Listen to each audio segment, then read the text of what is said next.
বাড়ি নোয়াখালী। বন্ধুগণ, আমি আমার জীবনের গল্পটা শুরু করার শুরুতেই আপনাদেরকে আমার পরিবারের ব্যাপারে জানিয়ে রাখি। আমার পরিবারে আমি আছি, আমার বাবা আছে, মা আছে, আর কেউ নেই। আমাদের পরিবারটা ছোটোখাটো একটা মধ্যবিত্ত পরিবার। বন্ধুগণ, আমার বাবা পেশায় একজন জুতা দোকানের কর্মচারী। চট্টগ্রামেরই একটা জুতার কারখানায় আমার বাবা চাকরি করে।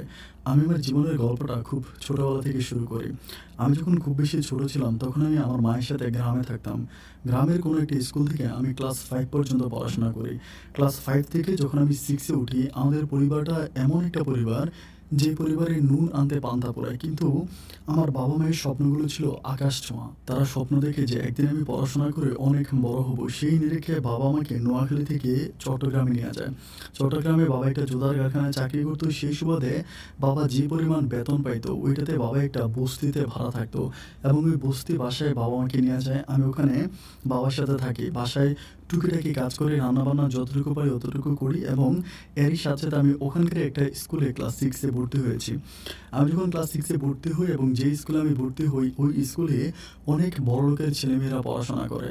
আমার বাবা আসলে তার সাধ্যের ভিতরে যতটুকু আছে ঠিক ততটুকু দিয়ে আমার বন্ধু-বান্ধবের সাথে চলাফেরা করার ব্যবস্থা আমাকে করে দেয়। আমি খুব খেয়াল করে দেখি যে আমার বাবা প্রয়োজনে দুপুরবেলা বা রাতের বেলায় খাবার না খেয়ে হলেও আমাকে যথারীতি হচ্ছে আমার স্কুলে যাওয়ার ভাড়াটা দিয়ে দিত। মানে আমার যে স্কুলটা ছিল এটা ছিল আমাদের বাসা থেকে মোটামুটি একটু দূরে। ওখানে আমাকে টমটম করে যেতে হইতো। তো যাই হোক, এভাবে কষ্ট করে আমি পড়াশোনা করতেছি। আর আমি খুব খেয়াল করে দেখতাম যে এরকম হইতো, আমার মা আমার বাবাকে ফোন করে বলতো যে, "তুমি প্রয়োজনে আমাকে টাকা দিও না, আমাকে টাকা দিও না। তারপরও মাসুদের পড়াশোনার যাতে কোনোভাবে ক্ষতি না হয়। প্রয়োজনে আমি মানুষের বাসায় কাজ করে হলেও আমি আমার নিজেকে চালিয়ে নিব। তুমি শুধু মাসুদের পড়াশোনার প্রতি খেয়াল রাখবা।" বাবা মা দুজন উভয়ে আমার পড়াশোনা নিয়ে ছিল অতি পরিমাণ বিঘ্নিত। যাই হোক, এভাবে দিনের রাতগুলো কাটতে কাটতে একটা পর্যায়ে আমি যখন ক্লাস 8-এ পড়ি তখন আমার জীবনের একটা ঘটনা আমার স্পষ্ট মনে আছে। আমার এই কথা আসলে আমি ঠিক এটা যখন মনে হয় আমি নিজের চোখের পানি ধরে রাখতে পারি না। আমি যখন ক্লাস 8-এ পড়ি ওই মুহূর্তে আমার বাবার একটা প্রবলেম হয়েছিল। প্রবলেম হয়েছিল কি, আমার বাবা হঠাৎ করে জুতার কারখানা ছিল দোতলায়। দোতলা থেকে বাবা নামার সময় বাবা কী করে হোঁচট খেয়ে পড়ে যায়। এটা ছিল কোরবানির ঈদের কিছুদিন আগের ঘটনা। তো হোঁচট খেয়ে যখন পড়ে যায় বাবার পায়ে প্রচণ্ড রকমের ব্যথা লাগে। তো বাবা তখন আর খুব ভালো করে হাঁটতে পারে না, মানে প্রফেশনালি হাঁটতে পারে না। দেখা যায় হাঁটতে গেলে বাবা মানে পড়ে যায়, ওভাবে লাঠি দিয়ে বট দিয়ে হাঁটতে হয়। বাবার তখন চলাফেরাটা খুব কষ্টকর হয়ে যায়। তো আমি যেহেতু একটু বড় হয়েছি ওই সময় আমি বাবার জন্য রান্নাবান্না করে বাবাকে হেল্প করি। আর আমার বাবা যেহেতু জুতার কারখানায় চাকরি করতেছিল, ওই সময় দেখা যায় ঈদের আগে প্রচুর পরিমাণ জুতার অর্ডার থাকে। তো সেই অর্ডারগুলো ডেলিভারি দিতে হলে যারা কারখানায় চাকরি করে তাদেরকে দিবারাত্রি পরিশ্রম করতে হয়। ওখানকার মালিক কিন্তু কোনোভাবেই এটা বুঝে না যে এ লোকটা হোঁচট খেয়ে পড়েছে, তার পায়ে ব্যথা পেয়েছে বা সে এখন কাজ করতে পারবে না। এটা কিন্তু কোনোভাবেই মালিক বোঝে না। বাবাকে যথারীতি কাজ করে মালিককে কাজ বুঝিয়ে দিতে হবে। এই নিরিখে বাবা কাজ করতেছে, দেখতে দেখতে ঈদের আগের দিন হয়ে যায়, এবং আমি ওই দিন বাবাকে বলি যে, "বাবা, এটা তো কোরবানের ঈদ। এর আগে কিন্তু রমজানের ঈদ গেল। তো রমজানের ঈদে কিন্তু আমি আর বাবা দুজনেই বাড়িতে যাই নাই। কোরবানির ঈদে আমাদেরকে বাড়িতে যেতেই হবে। আর বাড়িতে কেন যেতেই হবে সেই ব্যাপারটাও বলি। আমরা যে গ্রামে বসবাস করি ওই গ্রামে আমরা কিন্তু কোরবানি দেই নাই। মানে কোরবানি দেওয়ার সমর্থ আমাদের ছিল না। তো আমরা কিন্তু মানুষের কোনো একটা গরুর ভাগে আমাদেরকে ফেলবে। তো যাদের গরুর ভাগে আমাদেরকে ফেলবে আমাদের ওখানে একটা সিস্টেম আছে। ধরেন ৩ জনে কোরবান দিল, আর বাকি ৩ জনকে, যারা কোরবান দেয়নি বাকি ৩ জনকে ওই ৩ জনের গরুর উপরে ফেলবে। তো ওই গরুতে কাজ করে তারপর আমাদেরকে মাংসটা আনতে হবে। এটা ছিল আমাদের গ্রামের ওই সিস্টেম। বাট ওই সিস্টেমের কারণে আমরা যদি যথাসময়ে গরুর কাছে গিয়ে পৌঁছাতে না পারি তাহলে আমরা কিন্তু গরুর মাংস পাবো না। কারণ আমাদেরকে যে গরুর উপরে ফেলবে সেই গরুর উপরে যদি কাজ না করতে পারি যথারীতি আমাদেরকে মাংস দিবে না। ওইটার পরে আমি তখন বাবাকে বললাম যে, "বাবা, যেভাবেই হোক আজকে রাতের মধ্যে আমাদেরকে মানে নোয়াখালীতে গিয়ে পৌঁছাইতে হবে। তা না হলে মা মানুষের বাড়িতে বাড়িতে মাংস খুঁজবে, এটা আমার ভালো লাগবে না।" তো বাবা বলে, "ঠিক আছে।" আমরা ঠিক আসরের পরে রওনা দিয়ে দিলাম। তো আসরের পরে রওনা দিলাম নোয়াখালীর উদ্দেশ্যে। চট্টগ্রাম থেকে কিন্তু নোয়াখালীর ডিসটেন্স খুব যে বেশি তাও না। তো ঈদের সময় প্রচুর পরিমাণ ব্যস্ততা, মানে রাস্তায় খুব বেশি ট্রাফিক। তো বাবা আর আমি টিকিটের জন্য একটা কাউন্টার থেকে অন্য কাউন্টারে ঘুরতেছি, বাট আমরা কোনোভাবেই টিকিট পাই না। আর যদিও কোনো টিকিট পায় আর ওই টিকিট কালোবাজারিদের কাছে, ওদের কাছে এক একটা টিকিটের যে প্রাইস, ওই টিকিট কেনার মতো সামর্থ্য আমার আর বাবার কারোই নেই। এরকম করে ঘুরতে ঘুরতে আসর থেকে প্রায় মাগরিব হয়ে যায়। মাগরিব হয়ে যাওয়ার পরে আমি তখন বাবাকে বলি যে বাবা, আমরা তো এভাবে টিকিট পাবো না, যদি টিকিট নিতে হয় তাহলে আমাদেরকে চড়া দামি টিকিট কিনতে হবে, আর চড়া দামি টিকিট কেনার মতো সামর্থ্য আমাদের নেই, আমরা কি বাড়িতে ফিরে যাব? আমার বাবা আমি বলেছিলাম যে আমরা কি বাসায় ফিরে যাব? আমার বাবা বলেছিল যে না, যত কষ্টই হোক আমাদেরকে নোয়াখালী গিয়ে পৌঁছাতে হবে, কারণ যেভাবেই হোক গরুর মধ্যে আমাদেরকে কাজ করতে হবে। বাবা তখন ব্যাপারটা বুঝতে পারে। যাই হোক, এরপরে ওখানকারই একটা লোক তখন আমার বাবাকে বলতেছিল যে ভাই রে, যেহেতু আপনি টিকিট কেটে বাসের ভিতরে করে যেতে পারবেন না, একটা কাজ করুন, আপনি ছাদে উঠে যান, ছাদে উঠে গেলে দুজনে মিলে মোটামুটি কম টাকা দিয়ে চলে যেতে পারবেন। তো ওই সময় ছাদের অবস্থা খুবই খারাপ, ছাদের মধ্যেও প্রচুর পরিমাণ যাত্রী। একটা বাস ছেড়ে দিচ্ছে, চলে যাচ্ছে। তো বাসটা তখন হেল্পারে বলতেছে যে ছাদে জায়গা আছে, ছাদে চাইলে ওঠেন। আমি তখন কী করলাম, দৌড়ে কোনোভাবে বাসের পিছন থেকে প্রায় অর্ধেক পর্যন্ত উঠে যায়। কিন্তু সেই মুহূর্তে আমার বাবার পায়ে তো ব্যথা ছিল, বাবা তখন উঠতে পারে না। আমি তখন অর্ধেক পর্যন্ত উঠে, আর যেহেতু সিঁড়িগুলো ছিল বাসের পিছনে, তো পিছনে অর্ধেক পর্যন্ত ওঠার পরে বাস ছেড়ে যাচ্ছে, আমার বাবা দৌড়াচ্ছে, আমি কিন্তু নামতে পারতেছি না বাস থেকে, বাসের স্পিডটা বেশি। আমার বাবা পিছন থেকে বাস ধরার জন্য দৌড়াচ্ছে, পঙ্গু পানি। আমার বাবা একটার পর একটা বাস থামা থামা বলে চিল্লাইতে আছে। আমি তখন চিৎকার করে পিছন থেকে বাসকে থাপ্পড় দিয়েছি, কিন্তু আমার থাপ্পড়ের ওই শব্দ ড্রাইভারের কানে গিয়ে পৌঁছে না। চলন্ত বাস থেকে আমি তখন লাফ দিই, আর লাফ দেওয়ার পরে আমার পায়ের প্রায় অনেকটা অংশ কেটেছে। আমার বাবা আমাকে মাঝ রাস্তায় ধরে একরকম কান্না করতে শুরু করে। বাস্তবতা যে এতটা কঠিন আর এতটা মর্মান্তিক আমি সেদিন বুঝলাম। আমি সেদিন আল্লাহর কাছে কান্নাকাটি করে বললাম, হে আল্লাহ, তুমি কোরবানির ঈদ কেন দিয়েছো? রোজার ঈদ তো ভালো ছিল, আল্লাহ মায়ের জন্য 1000 টাকা পাঠিয়েছি, ওই টাকা দিয়ে মা শ্যামাই চিনি কিনে মা সুন্দরভাবে ঈদ পালন করেছে। কোরবানির ঈদ তো ঈদ নয় আল্লাহ, এটা আমাদের জন্য একটা গজব। গরিব মানুষের জন্য কোরবানির ঈদ হচ্ছে গজব। খোদা, এমন গজব তুমি কেমন দিলা? বাবা আমাকে ধরে কাঁদে আর আমি বাবাকে ধরে কাঁদি। দেখতে দেখতে পিছন থেকে আরেকটা বাস আসলো। আমাদের বাপ ছেলের করুণ পরিণতি দেখে বাস তখন পথে দাঁড়িয়ে আমাদেরকে বাসে উঠালো। আমরা তখন বাসের ভিতরে ঢুকলাম, বাসের ভিতরে উঠে কোনোভাবে ফেনী পর্যন্ত পৌঁছালাম। ফেনী পর্যন্ত আসার পরে আমাদেরকে যিনি হেল্পার ছিল, উনি বলতেছে যে ফেনী থেকে অন্য যাত্রী উঠবে নোয়াখালীতে যাওয়ার জন্য। আমরা যে পরিমাণ ভাড়া দিয়েছি, এই ভাড়া দিয়ে আমাদেরকে সিটে বসতে দিবে না।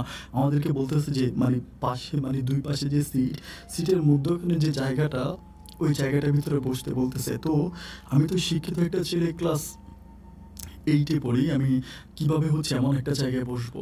আমার ভীষণ লজ্জা লাগতেছিল। আমি তখন বাবাকে বললাম যে বাবা, এই জায়গায় তো আমি বসতে পারবো না, আমার খুব খারাপ লাগবে, মানুষের পায়ের কাছে কেমনি বসে, চলো আমরা দুজন আবার ছাদে উঠে যাই।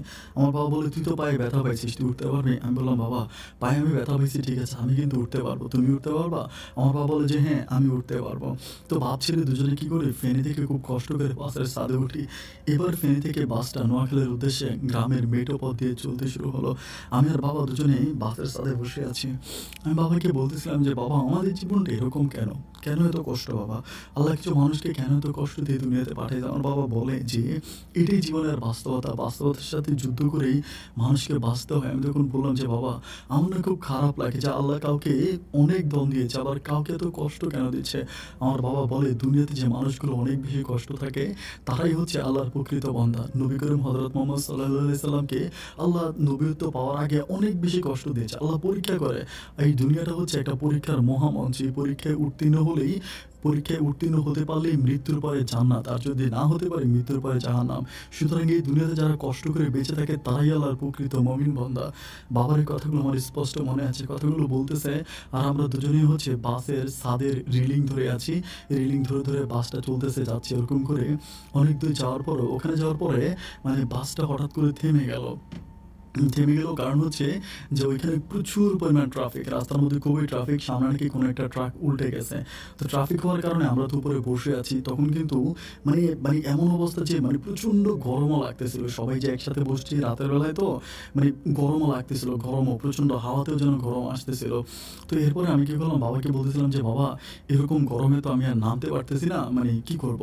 পরে বাবা বলে যে আচ্ছা ঠিক আছে, তাহলে দেখি। পরে বাবা কী করে, ওখানকার দুজন লোক থাকে, দুজন লোককে বলতেছিল যে আমরা নিচে গিয়ে, বলতেছিল আমরা বাপ ছেড়ে নিচে গিয়ে একটু দাঁড়াই, বাস যদি ছেড়ে দিতে লাগে, আমরা যদি উঠতে না পারি, আপনার থাপড় দিয়ে বাসটাকে থামাবেন। এটা বলার পরে তখন বাবা, আমি কি করি, বাসের ওই আমি না, প্রায় অনেকেই, আমি আর বাবা শুধু না, অনেকে বাসের ছাদ থেকে তখন নামার পর আমরা তখন বাইরে বাসের পাশেই একটা ছোট চাউনির মতো আছে, ওখানের মধ্যে বসে আছি। জায়গাটা একটু বাতাস লাগতেছিল। একটু পরেই হঠাৎ করে বাস স্টার্ট দিয়ে দিল। বাস যখন স্টার্ট দিল তখন আমি আর বাবা দুজনেই উঠতেছিলাম। আমার টার্গেট হচ্ছে আমি তো দৌড়ে উঠতে পারবো, আমার বাবা কিন্তু উঠতে পারবে না। কারণ আমি জানি যে বাস ছেড়ে দিলে বাবার উঠতে খুব কষ্ট হবে। এজন্য আমি দৌড়ে আমার বাবাকে উঠিয়ে দিলাম। আমার বাবাকে আমি উঠিয়ে দিলাম। বাবাকে উঠিয়ে দেওয়ার পরে আমি আর উঠতে পারতেছি না। বাস খুব স্পিডে চলতে শুরু করে। একটা পর্যায়ে আমি তখন রেলিং ধরে আবার দৌড়াইয়া বাসের পিছনে আমি জাস্ট বাসের পিছনে যে সিঁড়িটা ছিল যেটা দিয়ে ছাদে উঠে ওই সিঁড়ির মধ্যে ধরে ঝুলে আছি। আমার বাবা তখন কিন্তু অলরেডি উপরে উঠে গেছে। আমার খুব খেয়াল করে দেখতেছিলাম যে বাবা তখন উপর থেকে হাত দিতেছে আমাকে ওঠার জন্য। বাসের স্পিড এত বেশি ছিল, আপনারা অনেকেই জানেন ট্রাফিক যখন হয়, রাস্তার মধ্যে জ্যাম যখন হয়, জ্যাম কেটে যাওয়ার পরে বাসগুলো কিন্তু প্রচণ্ড স্পিডে চলাফেরা করে আর অনেক দিকে কাটাকাটি করে। ওরকম কাটাকাটি করতে গিয়ে আমি যখন একটা সিঁড়ি থেকে আরেকটা সিঁড়ি ধরবো, আমার কাছে মনে হচ্ছিল আমি যেন বাস থেকে পড়ে যাচ্ছিলাম। উপর থেকে আমার বাবা চিৎকার দিয়ে বলতেছিল যে আমার ছেলে উঠতে পারতেছে না, ড্রাইভার ভাই একটু আসতে চালান। কিন্তু আমার বাবার কথা ওই ড্রাইভারের কান পর্যন্ত পৌঁছায় না। আশেপাশের মানুষগুলো আমার বাবাকে তখন গালাগালি করে যে বাপ ছেলে মিলে কি শুরু করছেন, জ্যাম হয়েছে, এখানে গরম লাগতেছে, দুজনে নামছেন কেন? আরে লেংরা বাপ আর লেংরা পোলা নামার কি দরকার ছিল? আমি তখন শুনতেছিলাম যে আমার বাপকে অনেকেই গালাগালি করে। ওরকম করে থাপ্পড় দিতে দিতে আমি আর উঠতেই পারতেছি না। আমি চেষ্টা করতেছি ওঠার জন্য, পারতেছি না। একটা পর্যায়ে আমার বাবা যখন খুব জোরে থাপ্পড় দেয়, এটা সম্ভবত হেল্পার এখানে পৌঁছায়। হেল্পার তখন বাসটা দাঁড় করায়, দাঁড় করে আমার বাবাকে নামায়। আমাদের কাছ থেকে আমরা কিন্তু ফেনী আমরা কিন্তু সরাসরি নোয়াখালী ভাড়া দিয়েছি। আমার বাবাকে আর আমাকে দুইজনে নামাই দিয়া ওই ড্রাইভার, হেল্পার আর সুপারভাইজার চালাকি করে আমাদের উপর রাগ করে তারা গাড়ি টান দেয়। আমার বাবা তখন বলতে স্যার আমাদেরকে রেখে চলে যাচ্ছে। বাবার আমি দৌড়াচ্ছি কিন্তু হেল্পার লাভ দিয়ে হচ্ছে দরজার মধ্যে ধরে গাড়ি টান দিয়ে চলে যায়। আমি আর বাবা উঠতে পারি না। ওই মুহূর্তটা যে আমার কাছে কতটা কষ্ট করছিল এটা পৃথিবীর কাউকে আমি বুঝাইতে পারবো না। ঘড়িতে সময় রাত তখন প্রায় 11টার কাছাকাছি। রাত 11টা হচ্ছে আমার বাবা আর আমি হচ্ছি গ্রামের ওই রাস্তায় দাঁড়ায় আছি। আর কোনো বাস আমাদের জন্য থামে না। ঈদের আগ মুহূর্তেই প্রত্যেকটা বাস যেন বাতাসের গতিতে চলতেছে। একটার পর একটা বাসের ভিতরে দুইটা টুকরো হাতে নিয়ে আমি আর বাবা সিগন্যাল দিচ্ছি কিন্তু কোনো বাস আমাদেরকে নিচ্ছে না। দেখতে দেখতে ঘড়িতে রাত প্রায় 12টার মতো বেজে যায়। যখন 12টার মতো বাজে তখন আমি বলতেছি বাবা আমরা হাইটে চলে যাবো, আমরা হাইটে গেলে কি যেতে পারবো? আমার বাবা বলে কোথায় নোয়াখালী, হাইটে যাওয়া কি আর সম্ভব হয়? মাত্র ফেনী ক্রস করলাম। তারপরে আমরা অনেকক্ষণ ধরে দাঁড়ায় আছি। রাত প্রায় 1টার মতো বেজে গেছে। এরপরও আমরা ওখান থেকে আর কোনো বাস পাচ্ছি না। বাপ বেটা মিলে সামনের দিকে হাঁটতে শুরু করলাম। হয়তো সামনে কোনো একটা কাউন্টার পাবো, সেই কাউন্টারে দাঁড়াবো। প্রায় আধা ঘন্টা হাঁটার পরেও আমরা কোনো কাউন্টার পাচ্ছি না। এরপরে আমি বাবাকে বললাম যে বাবা আমার আর পা চলতেছে না। আমি আর বাবা তখন রাস্তার পাশে হচ্ছে একটা ছোট গাছের নিচে বসে আছি। অনেকক্ষণ ধরে বসে আছি। না কোনো বাস, সিএনজি কোনো কিছু এই জায়গায় থামে না। কারণ ঈদের আগে তো সবাই মনে করে ডাকাতি হবে বা চুরি হবে। এটা মনে করি এরকম নির্জন জায়গায় কোনো বাস কোনো কিছুই থামতে চায় না। এরকম করার পরে আমি বাবাকে বলতেছিলাম যে বাবা আমার অনেক পানির তৃষ্ণাও পাইছে। আমি আর সামনের দিকে যেতে পারতেছি না। আমার আর পা চলতেছে না। এরপরে বাবা আর আমি কি করি, পাশ দিয়ে হচ্ছে একটা ছোট গ্রাম আছে, ওই গ্রামের ভিতরে ঢুকে যাই। গ্রামের ভিতরে ঢুকে যাওয়ার পরে প্রথমে একটা বাড়ি পাই, ওই বাড়ির ভিতরে ঢুকি। ঢোকার পরে কিছু মানুষকে দেখতে পাই, মোটামুটি তারাও মিডল ক্লাস পরিবারের মানুষ। আমরা ঢোকার পর আমাদেরকে খুব সুন্দর করে ভিতরে ঢুকায়। আমি বললাম যে খুব পানি তৃষ্ণা হয়েছে, আমাদেরকে পানি আর হচ্ছে 2টা বিস্কিট দেয়। আমার বাবা বিস্কিটগুলো খেয়ে, আমি তখন পানিটা খাচ্ছিলাম। বাবা বলতেছিল যে এরকম ভাই নোয়াখালীর ভাড়া দিয়ে বাসে উঠছি, আমাদেরকে বাস থেকে নামাই দিছে। তখন ওই লোকটাও খুব দয়াবান হয়, উনি বলে যে ঠিক আছে আপনি আমার বাসায় থাকেন, কোনো সমস্যা না। আমার বাবা বলে যে না আমরা রাতের মধ্যে তো নোয়াখালী পৌঁছাইতে হবে, সকালে কোরবানি নিয়ে ঝামেলা আছে। তো লোকটা খুব আমার বাবাকে রাখার জন্য খুব করে। আমার বাবা এরপরও থাকে না। পরে বাবার আমি দুজনেই চলে আসি। দুজনে এসে হচ্ছে রাস্তার পাশ দিয়ে এরকম করে আবারও দাঁড়ায় আসি। ওই লোকটা যে বাড়ির লোক ছিল, যে বাড়ির মালিক ছিল, ওই লোকটা আমাদের সাথে আসছে। আমি বললে বিশ্বাস করবেন কিনা জানি না, ফজরের আগ মুহূর্ত পর্যন্ত আমরা দাঁড়ায় আছি। একটা গাড়ি একটা কোনো কিছু আমাদেরকে নেয় নাই। ফজরের একটু পরে হচ্ছে ট্রাফিক পুলিশের একটা গাড়ি আসে। ট্রাফিক পুলিশের গাড়িটা আসার পরে ওই লোকটাও সিগন্যাল দেয়, আমার বাবাও সিগন্যাল দেয়। আমার বাবা আর আমি তখন হচ্ছে ওই ট্রাফিক পুলিশের গাড়িতে উঠি। ট্রাফিক পুলিশকে আমরা খুব বুঝাই বলি যে এরকম বাস থেকে নামাই দিছে, আমাদেরকে অমুক জায়গায় যেতে হবে, আমাদেরকে অমুক জায়গায় নিয়ে যান। এরপরে ট্রাফিক পুলিশের গাড়ি করে আমরা যখন যাচ্ছিলাম, একটা ব্যাপার আমাকে সবচেয়ে বেশি কষ্ট দিচ্ছিল। ট্রাফিক পুলিশের ওই লোকটা বলতেছে যে আপনাদের ওই ব্যাগের ভিতরে কি আছে? আমার বাবা বলে কিছুই নাই, আমরা কিছু কাপড় চোপড় এটা। তখন ওই ট্রাফিক পুলিশ ওই গাড়ির ভিতরে আমার বাবার ব্যাগ চেক করে। আমার কাছে তখন প্রচণ্ড খারাপ লাগে। ব্যাগ চেক করে কোনো কিছু পায় না। আমার বাবাকে বলে যে টাকা দেন 1000, আপনাকে জায়গা মতো নিয়ে নামাই দিয়ে আসবো। আমার বাবা বলে আমাদের কাছে এত টাকা থাকলে তো আমরা বাসের সিটেই টিকিট কেটে যেতে পারতাম। এই কথা আমার বাবা বলে সামনে 2টা স্টেশনের পরেই ঘড়ির সময় প্রায় সকাল ৭টা বাজে আমাদেরকে ওখান থেকে নামায় দেয়। বলে যে এখান থেকে দাঁড়ান, এখান থেকে দাঁড়ালেই বাস পাবেন। এটা বলে ট্রাফিক পুলিশ ওখানে নামায় দেওয়ার পরে হচ্ছে কিছুক্ষণ পর আমরা একটা বাস পাই। সেই বাসে করে আমরা যখন যাচ্ছিলাম, বাসটা এমন একটা বাস ছিল, মানে বাসের স্পিড নাই বললেই চলে। বাসের মধ্যে যাত্রী ছিল মাত্র কয়েকজন। মাত্র কয়েকজন নিয়ে বাস যাচ্ছিল আর বাস একটু পরে দাঁড়ায় যায়। আমরা যখন প্রায় আমাদের এলাকাতে পৌঁছাই তখন ঘড়ির সময় প্রায় ১২টার মতো বেজে যায়। মানে বাস যাচ্ছিল না বললেই চলে। আবার মাঝপথে বাস আধা ঘন্টার মতো চাকা ডিস্টার্ব করতেছিল। চাকাটি রিপেয়ার করার জন্য আধা ঘন্টার মতো ওখানে দাঁড়ায় ছিল। ১২টার খুব কাছাকাছি আমরা তখন আমাদের বাড়িতে গিয়ে পৌঁছাই। বাড়িতে গিয়ে পৌঁছানোর পরে মানে আমি তখন দেখতেছি যে ঘরের সামনে যেয়ে দেখতেছি যে মা নাই।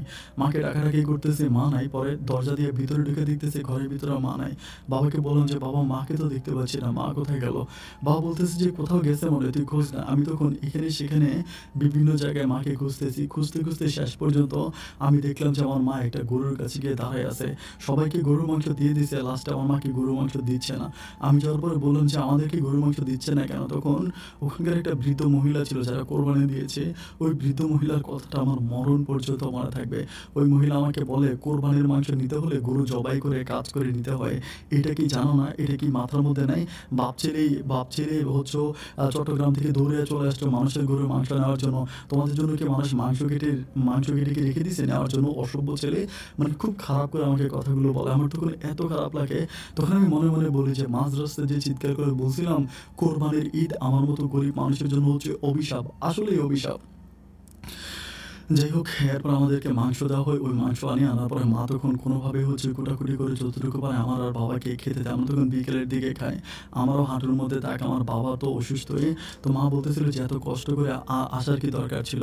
আমি তখন বলতেছিলাম, "মা, তুমি এটা কেমন কথা বলতেছো? আমরা যদি বাড়িতে না আসতাম তবে কি আর তুমি মাংস পাইতা? কেউ তো তোমারে মাংসই দিত না। আমরা আসার কারণেই তো তুমি মাংস পাইছো।" যাই হোক, এভাবে আমার জীবন থেকে কেটে যায় স্মরণীয় একটা কোরবানির ঈদ। তো ঈদ কমপ্লিট হয়। ঈদ কমপ্লিট হওয়ার পরে আমি আর বাবা পুনরায় আবার হচ্ছে চট্টগ্রামে চলে আসি। তো চট্টগ্রামে আসি, বাট সেদিন আমি প্ল্যানিং করি আমি আর কোনোদিন মানে কোরবানির ঈদ করার জন্য গ্রামে যাব না। কোরবানির ঈদের কয়েকদিন আগে মানে ৫ থেকে ৭ দিন আগে আমি প্রতি ঈদে আমার মাকে আমরা চট্টগ্রামে নিয়ে আসতাম। বাজার থেকে ২ কেজি মাংস কিনে নিতাম। বাবা, মা আর আমি রান্না করে পেট ভরে খাইতাম ভালো করে। আর কারো গরুর মাংসের কাছে আমাদেরকে প্লেট নিয়ে দাঁড়াতে হতো না। আর কারো কাছে শুনতে হতো না যে গরু জবাই করলে ওই গরুতে কাজ করে মাংস নিতে হয়। এটা শুনতে হতো না। আর বাবাকে আর এরকম করে বাসের ছাদে লটকে বাড়িতে পৌঁছাতে লাগতো না। ঈদের কয়েকদিন আগে আমি মাকে নিয়ে আসতাম। এভাবে সময়গুলো কাটতে একটা পর্যায়ে আমি চট্টগ্রাম থেকে ওই স্কুল থেকে এসএসসি পরীক্ষা দিই এবং এসএসসি তো মাশাআল্লাহ আমি খুব ভালো একটা রেজাল্ট করি, অনেক ভালো রেজাল্ট করি। রেজাল্ট করার পর আমার বাবা-মা দুজনেরই স্বপ্ন যে আমাকে মেডিকেলে পড়াশোনা করাবে। তখনকার ঘটনাটা আমার জীবনে খুব স্মরণীয় ছিল। আমি সায়েন্স থেকে পাস করি। আমার বাবা বলতেছিল যে আমাকে মেডিকেলে পড়াশোনা করাবে। মানে আমার মতো ছেলে মেডিকেলে তো কোনোভাবেই চান্স পাবো না, কোনোভাবেই চান্স পাবো না। কারণ মেডিকেলে চান্স পাইতে হইলে যে পরিমাণ শুধু যে মানে পড়াশোনা করেই মেডিকেলে চান্স পাওয়া যায় ব্যাপারটা এরকমও না। কারণ আমাদের চট্টগ্রামের মেডিকেলের যে সিস্টেমটা ছিল, সিস্টেমগুলো ছিল যে কোটা ভিত্তিক। দেখা যায় যে অনেকগুলো কোটা বরাদ্দ হয়ে যেত। তো বরাদ্দকৃত কোটা কিন্তু আমরা পাইতাম না। আর জেনারেলে পড়াশোনা করে যেই ধরনের মানে যতটুকু পাওয়া যেত অতটুকু আসলে আমার পক্ষে করা সম্ভব ছিল না। এভাবে প্রথমবারের মতো আমি কোনো মেডিকেলে চান্স পাই না। মানে চট্টগ্রাম মেডিকেলে চান্স পাই না। তো না পাওয়ার পরে এরপর আমি পুনরায় আবারও ইন্টারে পড়াশোনা করতেছি। ইন্টারে পড়তেছি। তো ইন্টারমিডিয়েট আবারও এবার সেকেন্ড বছরে আমি আবারও ট্রাই করব। তো সেকেন্ড বছরে আবারও পরীক্ষা দেই। অ্যান্ড পরীক্ষা দেওয়ার পরে দুর্ভাগ্যবশত আমি সেই বছরও মেডিকেলে চান্স পাই না। মানে আমার বাবার কথাই একটা যে যদি পড়তে হয় আমাকে মেডিকেলে পড়াশোনা করাবে। মানে বাবার খুব ইচ্ছা যে আমি মেডিকেলে পড়াশোনা করব, আমি ডাক্তার হব। যদিও মা বলছিল যে মানে প্যারামেডিক্যাল যেটা হয় না, যে প্যারামেডিক্যালের ডক্টর অথবা অন্য কোনো মানে ফার্মেসি ডাক্তার এরকম। কিন্তু আমার বাবার কথা যে না, মানে আমার বাবার কথা একটা জন্য আমাকে এমবিবিএস এ পড়াশোনা করাবে। এভাবে সময়গুলো কাটতেছে, বাট আমি কোনোভাবেই জানি না যে কী হচ্ছিল। এইরকম করে কাটতে কে জানি আমার বাবার মাথায় একটা বুদ্ধি দিয়ে দেয়। মানে বুদ্ধি দেয় বলতে এরকম, আমি ওই ভদ্রলোকের নাম নাই বলি, চট্টগ্রাম মেডিকেল কলেজের একজন সম্মানিত ব্যক্তি, ওই ব্যক্তির ঠিকানা আমার বাবার কাছে দেয় যে ওনাকে ধরলে আমি মেডিকেলে চান্স পাবো। ওই লোকটার কাছে আমার বাবা যায়, গিয়ে ওই লোকটার সাথে কী কথা কথা বলে আমি কিন্তু জানি না।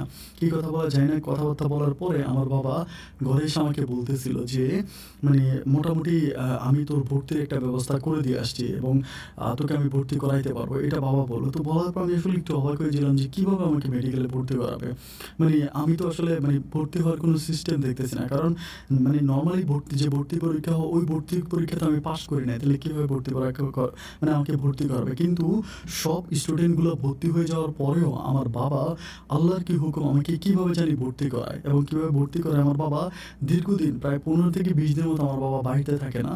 যে লোকটা আমার বাবাকে ভর্তি মানে আমার বাবা আমাকে যে লোকটার আন্ডারে ভর্তি করায় সেই লোকটার সাথে আমার বাবা মানে এখানে সেখানে যায়, কী করে জানি না আমাকে ওই মানে এত মেডিকেলে ভর্তি করায়।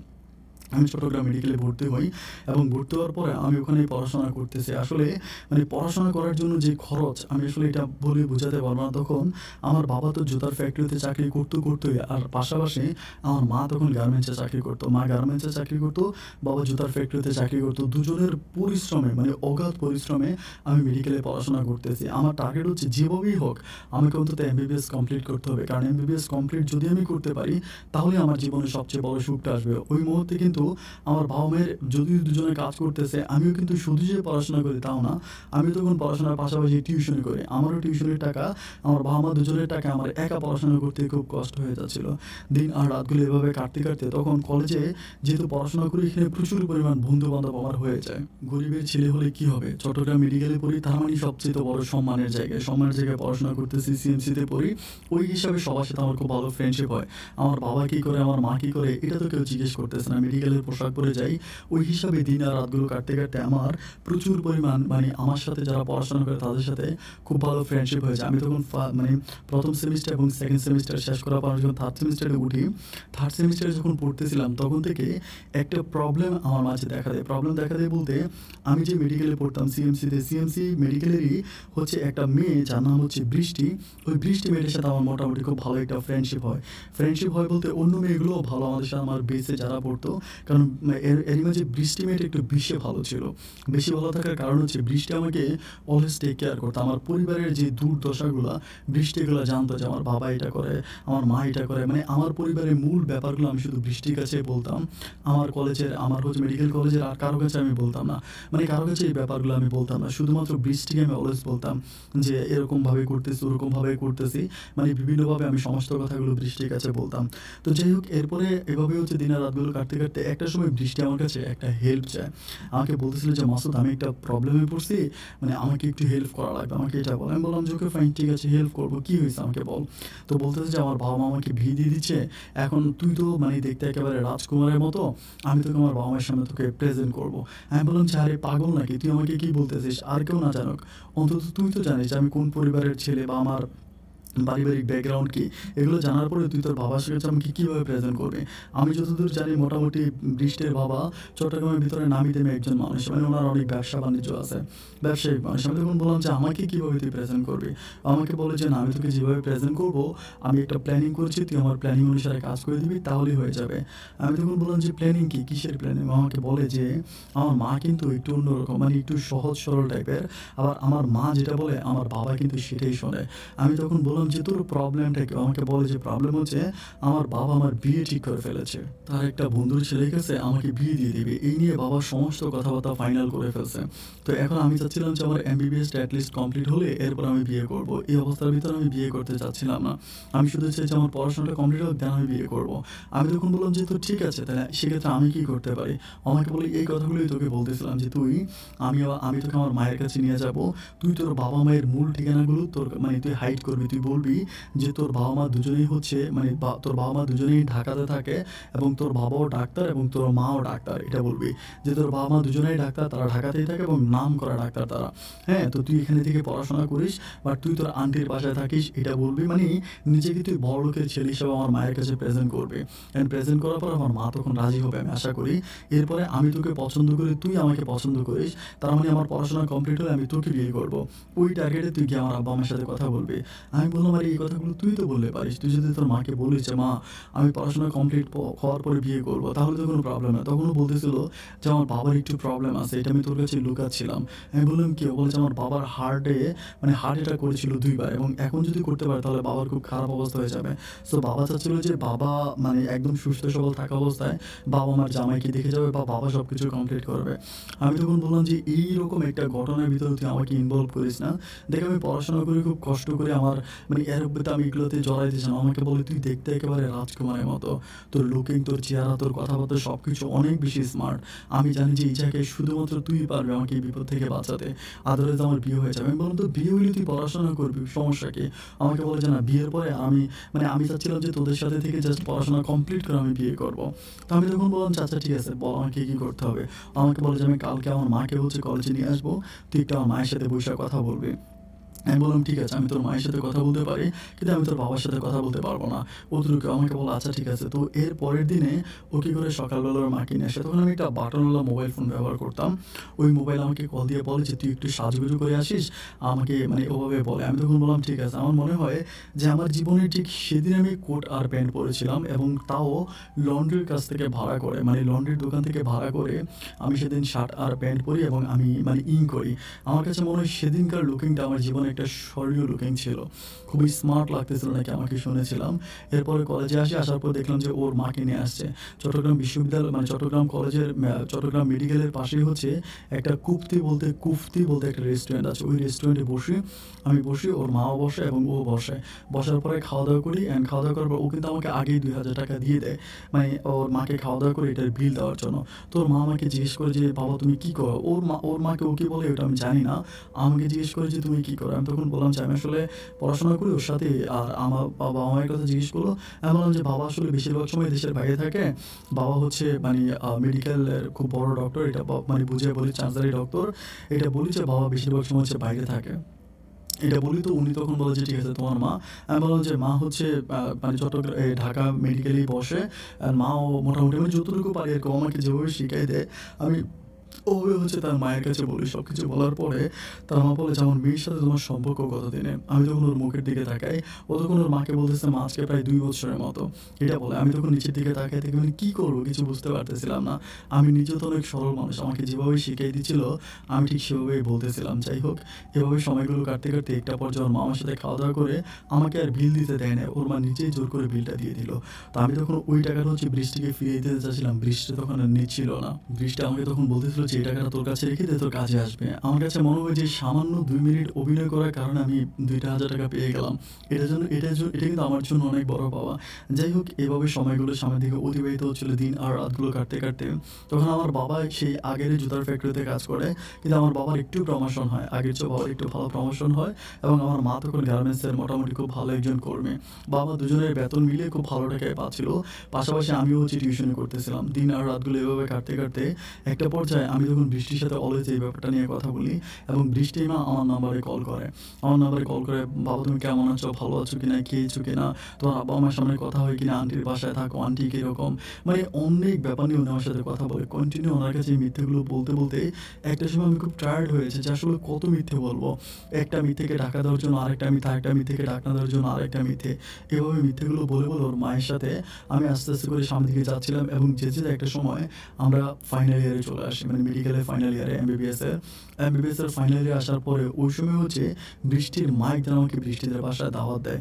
দাওয়াত দেয় বলতে ওর আরও ২ টা খালামণি নাকি ওদের বাসায় আছে, আমাকে দেখতে চায় এবং তখন আমাকে দাওয়াত দেয়। দাওয়াত দিলে আমি তখন বৃষ্টিকে ফোন করে বলি যে, "বৃষ্টি, এই ঘটনা, তোমার মা তো আমাকে এভাবে যাইতে বলছে, আমি কী করবো?" বলে, "আমি তো জানি। তো ঠিক আছে আসো।" আমি তখন বললাম যে, "তুমি কি বুঝতেছো? তোমার খালামণিরা তারা অনেক বেশি ইন্টেলিজেন্ট। হয়তো আমাকে কিছু প্রশ্ন করতে পারে। যদি উল্টাপাল্টা কোনো প্রশ্ন করে আমি কি রিপ্লাই করবো?" আমাকে বলল, "কোনো প্রবলেম নাই। আমি থাকবো। আমি সবকিছুর সমাধান করবো। মায়ের সাথে দেখা করছো তেমন কোনো প্রবলেম তো হয় নাই। আন্টিদের সাথেও হবে না। তুমি আমার উপরে বিশ্বাস রাখো।" এন্ড সেদিন হচ্ছে বিকেলবেলা আমি আবারও সেই সাজুগুজু করে হচ্ছে বৃষ্টিদের বাসায় যাই। যাওয়ার পর দেখি যে বৃষ্টির আরও ২ টা আন্টি এবং একটা আঙ্কেল সহ থাকে। ওদের সাথে কথাবার্তা বলি। বৃষ্টির মা আমাকে পরিচয় করায় দিচ্ছে আমি বৃষ্টির ক্লাসমেট। একই মেডিকেল কলেজে পড়ি। সবকিছু কথাবার্তা বলে আমি তখন ওনাদের সাথে কথাবার্তা বলি। খুব ভালো একটা সম্পর্ক হয়। এরই মাঝে বৃষ্টির যে আঙ্কেল ছিল উনি কিন্তু ঢাকা স্থায়ী ছিল। আমি কিন্তু এটা জানতাম না। উনি তখন আমাকে বলতেছিল যে, "তুমি ঢাকাতে হচ্ছে মানে আমার বাবা ঢাকায় কোন মেডিকেলে কোন মেডিকেলে বাবা বসে, মানে কোন ইয়েতে বসে, মেডিকেলে বসে, আমার মা কোন মেডিকেলে বসে, ঢাকাতে অরিজিনালি আমাদের বাসা কোথায়, এইটা ওইটা আমাকে প্রশ্ন করতেছে। যখন প্রশ্ন করতেছে আমি তখন মানে আমার গলাটা শুকিয়ে গেছে, কারণ আমি তো জানি আমি তো সম্পূর্ণ মিথ্যে বলেছি, আর আমি ঢাকা শহর তো ভালো করে চিনিও না। আমি আমার জীবনে মনে হয় ২ বার না ৩ বার ঢাকা গিয়েছিলাম, তাও বাবার সাথে কাছে। আমি এমনি ঢাকা শহরে কিছুই চিনি না। আমার গলা তখন শুকিয়ে যাচ্ছিল, বৃষ্টি তখন মানে আমার মুখের দিকে তাকিয়ে আছে। আমি তখন চিন্তা করতেছিলাম যে আমি কী রিপ্লাই করব। একটা রিপ্লাই করলে যদি এটা মানে উল্টাপাল্টা হয়ে যায়, তাহলে তো আমি ওই ভদ্রলোকের কাছে ভীষণ লজ্জা পাবো। যাই হোক, এভাবে করতে করতে একটা সময় বৃষ্টি খুবই বুদ্ধিমত্তার সাথে আমাকে ওখান থেকে সেভ করে নিয়ে আসে। বৃষ্টি তখন ওর আঙ্কেলকে বলতেছিল যে আঙ্কেল, ও আসলে ডিটেলস ওর বাবা মায়ের কথা বলতে চায় না, আপনারা বুঝতেই পারছেন। তো ওর আঙ্কেল জিজ্ঞেস করে কেন, তখন বৃষ্টি বলেছে ওর বাবা মা যদি জানতে পারে যে চট্টগ্রাম এখানে কোনো মেয়ের সাথে রিলেশন করে, এটা যদি ওর বাবা মা জানে, তাহলে কি চট্টগ্রাম থেকে নিয়ে যাবে, ওর পড়াশোনা হয়তো বন্ধও করে দিতে পারে। ওর বাবা মা প্রেম ভালোবাসার ব্যাপারগুলোকে পছন্দ করে না। বৃষ্টির আঙ্কেল তখন বৃষ্টিকে বলতেছিল যে ওর বাবা মা তাহলে অনেক ভালো মানুষ, তারা মেবি অনেক ভালো। আমাকে জিজ্ঞেস করলাম, বললাম হ্যাঁ, বাবা মা দুজনেই ৫ ওয়াক্ত নামাজ পড়ে, যথেষ্ট ঈমানদার একজন ব্যক্তি।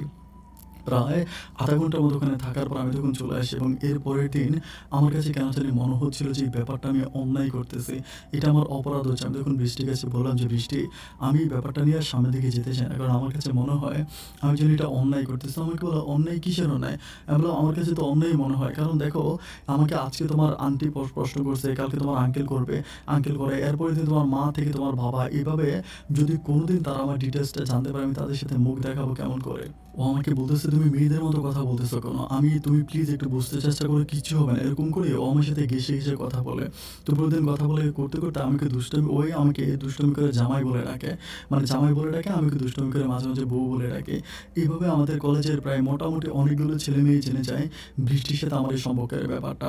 এইভাবে সম্পর্কটা মানে কথাবার্তা বলতে বলতে সামনের দিকে যেতে যেতে, মানে ওর পারিবারিক এই প্রবলেমগুলো সমাধান করতে করতে দিন আর রাতগুলো কাটতে কাটতে কীভাবে জানি বৃষ্টির সাথে আমার মোটামুটি একটা ভালো সম্পর্ক হয়ে যায়, মানে একটা প্রেম ভালোবাসার সম্পর্ক হয়ে যায়। এটা আমি বুঝতে পারি না কীভাবে হয়। মানে অলওয়েজ কথাবার্তা বলতেছে ওর পরিবার নিয়ে, এটা নিয়ে কথাবার্তা বলতে বলতে মানে বৃষ্টির সাথে একটা রোমান্টিকতা বেড়ে যায়, প্রচুর রোমান্টিক হয়ে যায়। এরপরে বৃষ্টি আমার সাথে কথা বলে, আমি তার সাথে কথা বলি, আমরা মাঝে মাঝে ঘুরতেও যাই। কখন যে আমি বৃষ্টিকে ভালোবাসি বলেছি নাকি বৃষ্টি আমাকে বলেছে, সেই দিন আর সময়টা আমার ঠিক মনে নাই। এভাবে সময়গুলো কাটতে কাটতে একটা পর্যায়ে বৃষ্টি হচ্ছে এমবিবিএস ফাইনাল পরীক্ষা দেয়, এবং আমিও ফাইনাল পরীক্ষা দিই। তখন কিন্তু দুজনের মাঝে গভীর প্রেমে দুজনেই মগ্ন থাকে। ওর বাবা মা শুধু আমার ডিটেলসটা জানে না, এছাড়া আমাদের প্রেমের ব্যাপারটা ওর বাবা মা যতটুকু জানে ততটুকু আমরা বাস্তবে রূপ দিয়ে ফেলি। যাই হোক, এরপরে বৃষ্টি আমাকে বলতেছিল যে তুমি একটা কাজ করো, তুমি যেভাবে হোক তোমার আব্বা আমাকে একটুখানি মানে একটু হাই সোসাইটিতে আনার জন্য চেষ্টা করো। একটু হাই সোসাইটিতে এনে তুমি আমার কাছে মানে আমার বাবা মায়ের কাছে প্রপোজাল পাঠাও। তখন কিন্তু আমি হচ্ছে মানে ইন্টার্নিং করতেছিলাম, বৃষ্টিও ইন্টার্নিং করতেছে। আমাকে বলতেছিল যে কারণ ইন্টার্নিংয়ের পরে ওর বাবা বিয়ের জন্য প্রেশার দেবে। আমি তখন বললাম যে আমাকে কী করতে হবে। ও তখন আমাকে বলতেছিল যে ওর একটা মানে পরিচিত মানে মেয়ে বান্ধবী আছে, ওই মেয়ের বাবা মা হচ্ছে বিদেশে থাকে, সে তার মামার বাসায় থাকে, তো তার মামা মামি খুব ভালো। আমাকে বলতেছে যে আমি ওর মামা মামির সাথে কথা বলবো, ওরা যে বিল্ডিংয়ে থাকতেছে ওই বিল্ডিংটাই তুমি তোমার বাবা মায়ের বলবা যে তোমার বাবা মায়ের বিল্ডিং, তুমি তোমার বাবা মাকে ওই বিল্ডিংয়ে নিয়ে যাও, ওই বিল্ডিংয়ে তোমার বাবা মায়ের নাম করে তুমি বিয়ের প্রপোজাল পাঠাবে এবং আমাদের বিয়ে হবে। আমি তখন বললাম যে আজই ব্যাপার, তুমি তোমার বাবা মায়ের কাছে বললা যে আমার বাড়ি ঢাকাতে আমার বাড়ি আছে। আমাকে বলে হ্যাঁ, তুমি এখন বলবে যে তোমার বাবা মা চট্টগ্রামেও বাড়ি কিনেছে তোমার জন্য। আমি তখন বললাম যে এটা আকাশ কুসুম হয়ে যায়, আমি এটা করতে পারবো না। ও আমাকে বলে কেন পারবা না? আমি বললাম না, আমার পক্ষে আমি তোমার বাবা মায়ের সাথে এত বড় ধোঁকা আমি তাদেরকে দিতে পারবো না। তারা যদি আমাকে পছন্দ করেই থাকে, আমার বাবা মা হয়তো গরিব হতে পারে, কিন্তু আমি তো একজন সরকারি মেডিকেল থেকে হচ্ছে এমবিবিএস কমপ্লিট করেছি, সুতরাং আমি তো মোটামুটি মানে তোমার জন্য পারফেক্ট একটা। তাহলে আমার কাছে তোমাকে বিয়ে দিতে প্রবলেম কোথায়? আমাকে বলতেছে বাবা মা তোমার কাছে বিয়ে দেওয়ার আগে তোমার ব্যাকগ্রাউন্ড দেখবে। আমি বলি হ্যাঁ, আমার ব্যাকগ্রাউন্ড তো ভালো। বলে শুধু তোমার না, তোমার পারিবারিক ব্যাকগ্রাউন্ডটাও দেখবে। আর তারা যদি জানতে পারে যে তোমার বাবা জুতার ফ্যাক্টরিতে চাকরি করে আর তোমার মা হচ্ছে মানুষের মানে গার্মেন্টসে চাকরি করে, এইটা আমার বাবা কখনোই অ্যাকসেপ্ট করবে না, তুমি যত বড় ডাক্তার হও আর যেটাই হও। আমি তখন তাকে বললাম যে প্লিজ তাহলে তুমি আমাকে ভুলে যাও, আমাদের মাঝে যতটুকু সম্পর্ক ছিল অতটুকুর মাঝে আমরা তখন মানে আমাকে বললাম যে আমরা বিদায় নাও। আমাকে বলে তুমি বেঈমানের মতো কথা বলতেছো, আমার কথা একটা বড় চিন্তা করতেছো না? আমি বললাম আরে আমি তোমার কথা চিন্তা করবো কি, যেটুকু আমি সেটাই বললাম। আমাকে বলে আমার বাবা মা ভাই বোন পাড়া প্রতিবেশী আত্মীয় স্বজন সবাই জানে যে তুমি আমার স্বামী, এখন যদি তুমি আমাকে এভাবে ছেড়ে চলে যাও তাহলে আমার কী হবে, তুমি কি একবার ভেবে দেখছো? আমি বললাম, "আমি তো তোমাকে বিয়ে করি নাই, স্বামী হলাম কেমন করে?" ও আমাকে বলে, "আরে ঘর তো বিয়ে করো নাই সেটা ঠিক আছে, কিন্তু আমাদের মাঝে যে এত বছরের একটা সম্পর্ক সেটার কী হবে?" আমি বললাম যে, "সম্পর্কটা তুমি বাদ দাও, আমি সম্পর্ক নিয়ে যেতে চাই না।" ও আমাকে বলে যে, "তুমি যদি চলে যাও তাহলে আমি বিষ খেয়ে মরে যাবো। কারণ আমি কখনোই আমার আত্মীয়স্বজনের সামনে মুখ দেখাইতে পারবো না।" আমি তখন বললাম যে, "বৃষ্টি, খুব কষ্ট করে আমার বাবা-মা আমাকে পড়াশোনা করিয়েছে। আমি জানি না যে আমার বাবা-মায়ের ঋণ আমি কী করে শোধ করবো। এরই মাঝে তাদের পছন্দের একটা মেয়েকে আমি বিয়ে করবো, আমি কোনো বড়লোকের মেয়েকে বিয়ে করবো না।" ও আমাকে বলে, "দেখো, বড়লোকের মেয়ে হলেই যে আমার ভিতরে অনেক অহংকার বা অনেক কিছু, এটা কি তুমি কখনো পেয়েছিলে?" আমি বললাম, "না, তা কখনো পাইনি।" আমাকে বলল, "আমাকে কখনো কষ্ট দিও না, আল্লাহ সহ্য করবে না। আমি সত্যি তোমাকে অনেক ভালোবাসি।" এভাবে তার সাথে তর্কাতর্কি করতে করতে সন্ধ্যের মাঝে আমার দিনগুলো কাটতে থাকে। এভাবে যেতে যেতে একটা পর্যায়ে আমি মানে ইন্টার্নিং এর একদম শেষের দিকে থাকি। কিছুদিন পরে চেম্বার নিয়ে বসবো। ওরকম অবস্থায় একদিন বৃষ্টি কি করে, সন্ধ্যার দিকে ছিল। আমি যেখানে ইন্টার্নিং করতাম ওখান থেকে বের হয়েছি। বৃষ্টি তখন হাতের মধ্যে একটা ব্যাগ নিয়ে আমার সামনে হঠাৎ করে। আমি তখন বললাম যে, "তুমি হঠাৎ করে ব্যাগ নিয়ে আমাকে বলতেছো চল আমরা পালায়ে যাবো।" আমি বলতেছি, "তুমি কি পাগল হয়ে গেছো? আমি এখন ইন্টার্নিং কমপ্লিট করছি। আমি এখন চেম্বার নিয়ে বসবো। আমার বাবা-মায়ের এতদিনের স্বপ্ন আমি পূরণ করবো। আর সেখানে তুমি আমাকে বলতেছো যে পালিয়ে যাওয়ার জন্য। আমি পালিয়ে কোথায় যাবো?" আমাকে বলে, আমি তোমাকে যেখানে নিয়ে যাবো ওখানে গেলেও দেখবা কি যে তোমার ওই স্বপ্ন পূরণ হবেই হবে।" আমি বললাম, "কীভাবে?" আমাকে বলে যে, "আমি তোমাকে ঢাকাতে নিয়ে যাবো।" আমাকে বলে, "ঢাকাতে নিয়ে যাও, আমার ওখানে একটা বান্ধবী আছে। আমার বান্ধবীর বাবাও কিন্তু ঢাকার মোটামুটি অনেক বড় ডাক্তার। তুমি ওনার চেম্বারেই বসবা, ওখানেই তুমি নতুন করে সেটেল হবা, ওইখানে চলো।" আমাকে এটা বলে। আমি বলি, "তাহলে আমার বাবা-মা?" ও বলে, "আঙ্কেল আন্টি এখানে থাকুক না, তুমি আগে গিয়ে ওখানে সেটেল হও, এরপর আঙ্কেল আন্টিকে নিয়ে যাওয়া যাবে।" তখন আমি বললাম যে, "তুমি কী করবা?" ও বলে, "আমিও তোমার সাথে যাবো, প্রয়োজনে আমি ওখানে চেম্বার নিয়ে বসবো।" আমার প্রায় ইন্টার্নিং এর একদম শেষ শেষ পর্যায়ে থাকি আর কি। তো আমি তখন বলতেছিলাম যে, এখনো তো ইন্টার্নিং কমপ্লিট হয় নাই।" ও আমাকে বলে যে, "যতটুকু হয়েছে ততটুকু, বাকিটা আমরা ওখানে ফিল আপ করবো, তুমি আমার সাথে চলো।"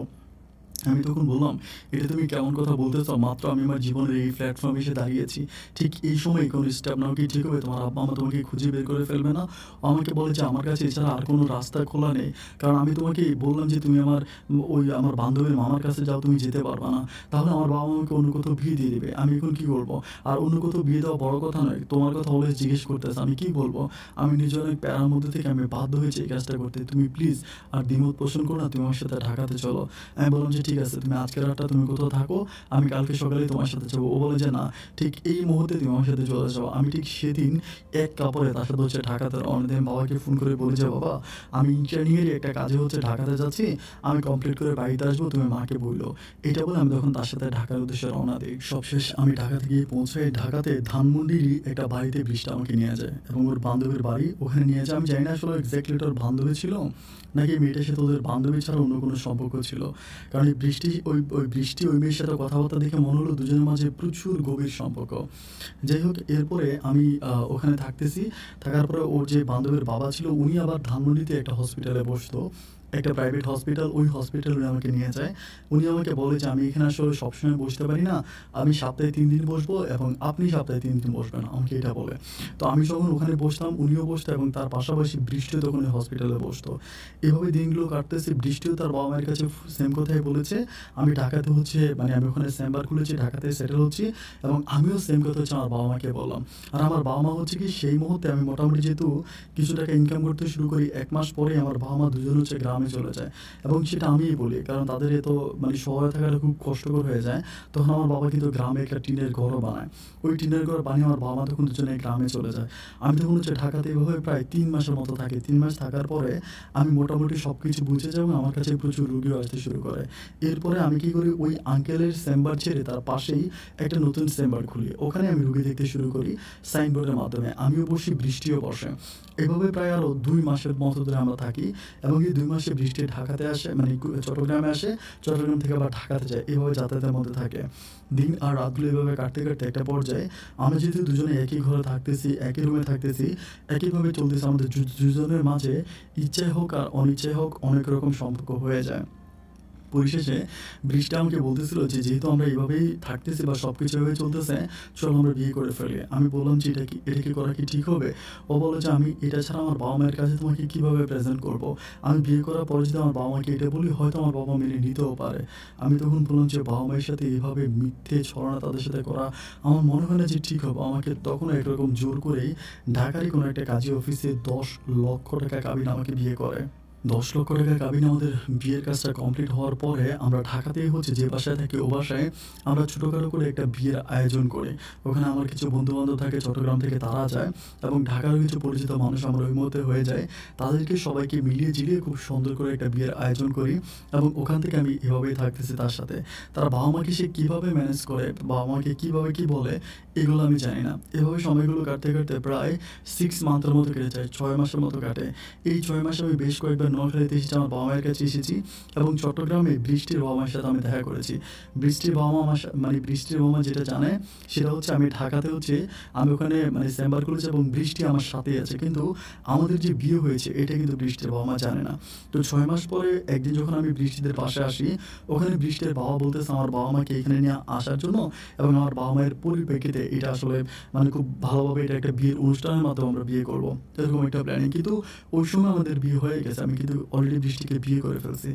এরপর আমি বৃষ্টিকে বললাম যে, "বৃষ্টি আমার জায়গা থেকে এখানে কিছু করা সম্ভব নয়। কারণ তোমার বাবা-মা যে কথা বলতেছে আমি আমার বাবা-মাকে কীভাবে প্রেজেন্ট করব?" আবার সে ঘুরে ফিরে বৃষ্টি নতুন কোনো একটা নাটক করতে চাচ্ছিল। তখন আমি বৃষ্টিকে বললাম, "তুমি যদি সরাসরি তোমার বাবা-মায়ের কাছে আমার কথা বলতে না পারো, তুমি আমাকে বলো, আমি নিজে গিয়ে তোমার বাবা-মায়ের কাছে আমার কথা বলব। কারণ আমি চোর না, বাটপার না, আমি ঢাকাতে একটা ভালো চেম্বার খুলেছি, আমি একজন MBBS ডাক্তার। তাহলে সেখানে তোমার বাবা-মা আমার কাছে তোমাকে বিয়ে দিতে যদি এতই দ্বিমত পোষণ করে, আই এম সরি, আমি এটা থেকে রিমুভ হব।" পরে ও আমাকে বলে যে, "তুমি যেটা এত সহজে মেনে নিচ্ছ, মানে এত সহজে সরে যাচ্ছ, ব্যাপারটা এরকম না। আমি যেভাবেই পারি বাবা-মার সাথে কথা বলে আমি একটা সেটেলমেন্টে যাব। তুমি জাস্ট আমাকে কয়েকটা দিন সময় দাও।" এরপরে আমি ওকে সময় দিই, ও তখন চট্টগ্রামে আছে, আমি তখন ঢাকাতে থাকতেছি। পাক্কা ১৫ দিন পরে একদিন ও কী করে চট্টগ্রাম থেকে তার মাকে নিয়ে ঢাকাতে আসে। ঢাকাতে আমি যে চেম্বারে আছি সেম চেম্বারে গিয়ে ও তখন ওর মাকে কীভাবে কী বলে আমি জানি না। ওর মা আমাকে বলে যে, "বাবা শোনো, আমি বৃষ্টির মুখ থেকে সমস্ত কথাগুলো শুনেছি এবং আমি এই ব্যাপারটা বুঝতেও পেরেছি। ঠিক আছে, তোমার যদি পারিবারিক সমস্যা ছিল বা বৃষ্টি তোমাকে পছন্দ করেছে, বৃষ্টি এই কাজগুলো করেছে, বৃষ্টি আমার কাছে সমস্ত সত্য কথা বলেছে। এখন এটা নিয়ে আমি তোমার বাবা-মায়ের সাথে কথা বলতে চাই।" আমি বলি যে, "আমার বাবা-মা এমন পর্যায়ে আছে, আপনি যদি কথা বলতে চান আমার কোনো আপত্তি নেই।" পরিশেষে বৃষ্টির মা বলে উনি যাবে। পরে আমি বৃষ্টির মাকে আর বৃষ্টিকে নিয়ে সেদিন হচ্ছে ঢাকা থেকে আমি হচ্ছে ইয়েতে আসি, নোয়াখালীতে আসি। নোয়াখালীতে আসার পরে আমার যে মানে কুঁড়ে ঘর আছে ওই ঘরে বৃষ্টির মা ঢুকে। কিন্তু ওর মা বিহেভিয়ার অত্যন্ত ভালো ছিল। আমার চোখের দেখে ওই সময় সবচেয়ে ভালো একজন মহিলা ছিল। আমার আব্বা-আম্মার সাথে কথাবার্তা বলে সবকিছু মানে আমার আব্বা-আম্মাকে বুঝায় বলে। উনি এগুলা বলে না যে সম্পর্কের কথাবার্তা, উনি ডাইরেক্ট হচ্ছে বিয়ের প্রপোজাল পাঠায় যে আমার মেয়েকে দিয়ে এমনি, এমনি সবকিছু বলে। বলার পর আমার বাবা-মা যেহেতু গ্রামের মানুষ, মেয়ে আর মেয়ের মা যেহেতু আসছে, আমার বাবা-মা ব্যাপারগুলা খুব সহজভাবে নিতে পারতেছিল না যে এটা এমন মানে এটা কেমন কথা, এভাবে হতে পারে না, এভাবে তারা বলতেছিল। আর আমাদের ঘরদুয়ার ওই সময় সবকিছু ঠিকঠাক নাই। তখন বৃষ্টির মা বৃষ্টিকে বলে তার মায়ের কাছ থেকে আমাকে ১৫,০০,০০০ টাকা নিয়ে দেয়। এই প্রথম হচ্ছে বৃষ্টি এই কাজটা করে, তার মায়ের কাছ থেকে ১৫,০০,০০০ টাকা নেয় এবং সেটাও হচ্ছে হাওলাত বাবদ যে আমি পুলিশে দিয়ে দিব। ১৫,০০,০০০ টাকা ওর মা আমাকে দেয়। দেওয়ার পর আমি তখন আমার বাড়িতে উপরে টিন দিয়ে একটা বিল্ডিং করি। বিল্ডিং করি, চারপাশে বাউন্ডারি করি, খুব সুন্দর করে বিল্ডিং করি। বিল্ডিংয়ের কাজটা যখন কমপ্লিট হয় এরপরে আবার এরই মাঝে আমি আসলে এই ব্যাপারগুলো আজও ডিটেইলস জানি না যে বৃষ্টি তার মাকে কীভাবে রাজি করালো, তার বাবা-মাকে কীভাবে রাজি করালো। সবকিছু রাজি হওয়ার পরে এরপরে বৃষ্টির বাবা-মায়ের অনুমতিক্রমে আমরা পুনরায় আবারও বিয়ে করি। মানে প্রথম যে বিয়েটা ছিল ওই বিয়েটা শেষ, এটা হচ্ছে সেকেন্ড বিয়ে। মানে সেকেন্ড বার আমাদের আবারও বিয়ে হয় এবং দ্বিতীয় বিয়ের কাজটা কমপ্লিট হওয়ার পরে বৃষ্টির বাবা-মা আমাদের পারিবারিক এই ব্যাপারগুলো মেনে নেয় এবং আমিও বৃষ্টির বাবা-মাকে মেনে নিই। আমাদের মাঝে তখন মধুর সম্পর্ক চলতেছিল। আমি শ্বশুর বাড়িতে যাচ্ছি, আমার শ্বশুর-শাশুড়ি আমার বাড়িতে আসতেছে। মানে খুব ভালোভাবে আমাদের দিন আর রাতগুলো কাটতেছে। এভাবে সময়গুলো কাটতে, কাটতে একটা পর্যায়ে আমি মানে আমার বৃষ্টি ওই সময় বাচ্চা কনসেপ্ট করে। মানে বৃষ্টি যখন ঢাকাতে, আমিও ঢাকাতে, আমার আব্বা-মা তখন গ্রামে থাকতেছে। যখন বাচ্চা কনসেপ্ট করে, বাচ্চা কনসেপ্ট করার পরে মেয়েদের মাঝে একটা পরিবর্তন আসে। তাকে দেখাশোনা করার জন্য মানে ওরকম করে হচ্ছে কেউ একজন লাগে। তো আমার পক্ষে তো আসলে ঢাকাতে কেউ নেই। পরিশেষে আমি বৃষ্টিকে হচ্ছে চট্টগ্রামে পাঠাই দিই। চট্টগ্রামে পাঠিয়ে দিই, বৃষ্টি তার বাবা-মায়ের সাথে চট্টগ্রামে থাকতেছে। আমি তখন ঢাকাতে চেম্বার করতেছি আর আমার বাবা-মা তখন গ্রামে। এভাবে দিন আর রাতগুলো কাটতেছে। বাট আমার ভিতরে তখন কেন জানি মনে হচ্ছিল যে আমি আমার বাবা-মাকে আমার সাথে নিয়ে আসি। কিন্তু দুঃখজনক ব্যাপার হচ্ছে আমার বাবা-মা দুজনে আর শহরে যেতে চায় না। কারণ আমার বাবা-মা চাচ্ছে যে গ্রামে থাকবে, গ্রামে থেকেই তারা গ্রামেই থাকবে, তারা শহরে আর আসবে না। তো তারা মানে শহরে আসতে চাচ্ছে না। এভাবে সময়গুলো কাটতেছে। কাটতে, কাটতে একটা পর্যায়ে আলহামদুলিল্লাহ আমার বৃষ্টির ঘরে একটা মেয়ে সন্তান হয়। আমি একটা মেয়ে সন্তানের বাবা হই। এটাতে আমার বাবা-মা দুজনেই প্রচুর খুশি হয়। আর আমার বাবা-মা দুজনেই হচ্ছে বৃষ্টিদের বাসায় যায়। বৃষ্টিদের বাসায় থেকে আমার বাবুটাকে তারা মানে রিসিভ করে। যাই হোক, আল্লাহর কাছে আমার অনেক বড় একটা চাওয়া, মানে অনেক বড় একটা পাওয়া। আমি তখন অনেক ভালোই আছি, বৃষ্টিও ভালো আছে। তো আমি কিন্তু ঢাকাতে যেখানে চেম্বার করতাম, আমি যেহেতু একজন নতুন ডাক্তার, ওভাবে হচ্ছে আমি খুব ভালো একটা বেনিফিট পাইতাম না। হয় না যে একটা ভালো ডাক্তার মানে পরিচিত হইতেও কিন্তু প্রায় ৩-৪ বছরের মতো সময় লাগে।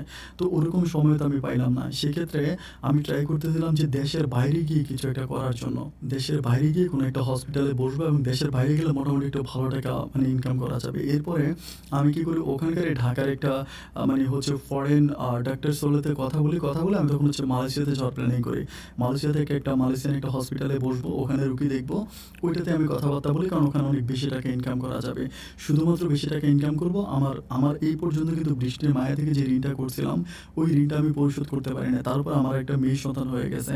এরপর বৃষ্টি আছে, আমার বাবা মা গ্রামে থাকতেছে। গ্রামের পরিবেশ আমি ভালো করছি, বাট অতটা ভালো করতে পারি নাই। নিজের কিছু জমানো টাকা পয়সা থাকতে হবে, যেহেতু খুব ছোটোবেলায় অভাব অনটন আমার দিনগুলো কেটেছিল। এই জন্য আমি যখন মালয়েশিয়াতে যাই, মালয়েশিয়াতে গিয়ে আমি তখন মালয়েশিয়াতে থাকতেছি। যাক, আলহামদুলিল্লাহ দিন ভালোই কাটতেছে। তো এভাবে সময়গুলো কাটতে কাটতে একটা পর্যায়ে আমার বাবা মা দুজনেই গ্রামে থেকে অনেক আফসোস করে, মানে আমাকে ফোন করে অলওয়েজ কান্নাকাটি করে।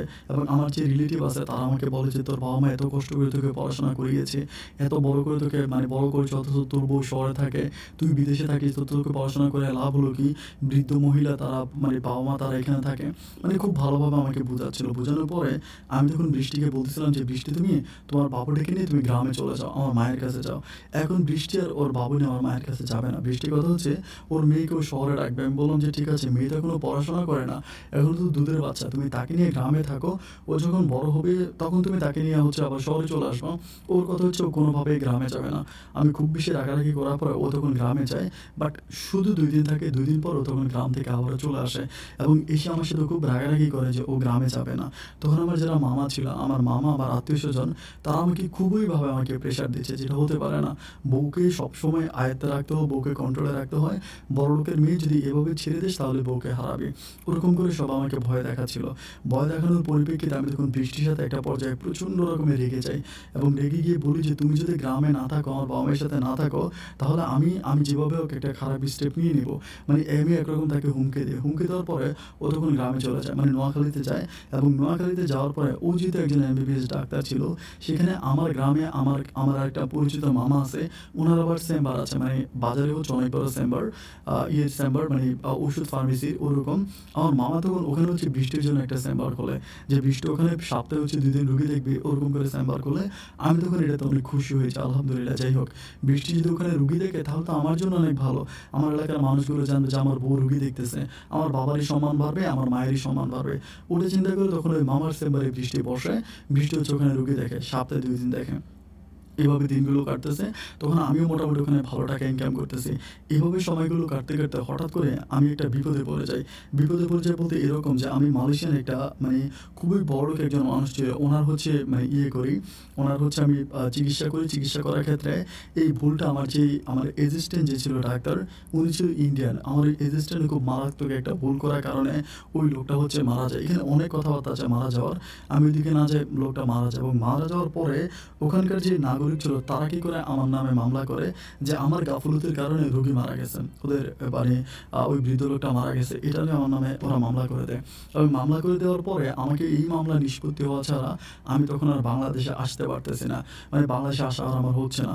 তো সময়গুলো কাটতে কাটতে একটা পর্যায়ে আমার মা তখন খুব অসুস্থ হয়ে যায় এবং আমি চাইলেও বাংলাদেশে ব্যাক করতে পারতেছি না, কারণ স্টিল ওই মামলা আমার এখনও আছে। মামলা নিষ্পত্তি হওয়া ছাড়া আমি দেশে আসতে পারবো না। মা যখন অসুস্থ হয়ে যায়, আমি তখন বৃষ্টিকে বললাম যে তুমি মাকে একটা ভালো ডাক্তারের কাছে নিয়ে যাও, মাকে তুমি হচ্ছে মানে চট্টগ্রামে নিয়ে যাও কিংবা ঢাকাতে নিয়ে যাও। আমি তখন আমার একটা বন্ধুর ফোন নাম্বার তাকে দিয়েছি, আমার এই বন্ধুর কাছে নিয়ে যাও, সে আবার অনেক বড় ডাক্তার। বৃষ্টি বলতেছে আমি ওই ডাক্তারের কাছে নিয়ে কী করবো, আমি নিজেই তো ডাক্তার, আমি নিজেই ট্রিটমেন্ট করবো, মা ভালো হয়ে যাবে। এভাবে প্রায় 1 মাসের মতো মা অসুস্থ থাকে। অ্যান্ড 1 মাস পরে হচ্ছে দুর্ভাগ্যবশতই বলবো, আমি একটা সময় হঠাৎ করে বৃষ্টির মাধ্যমে জানতে পারি যে আমার মা নাকি মারা গেছে।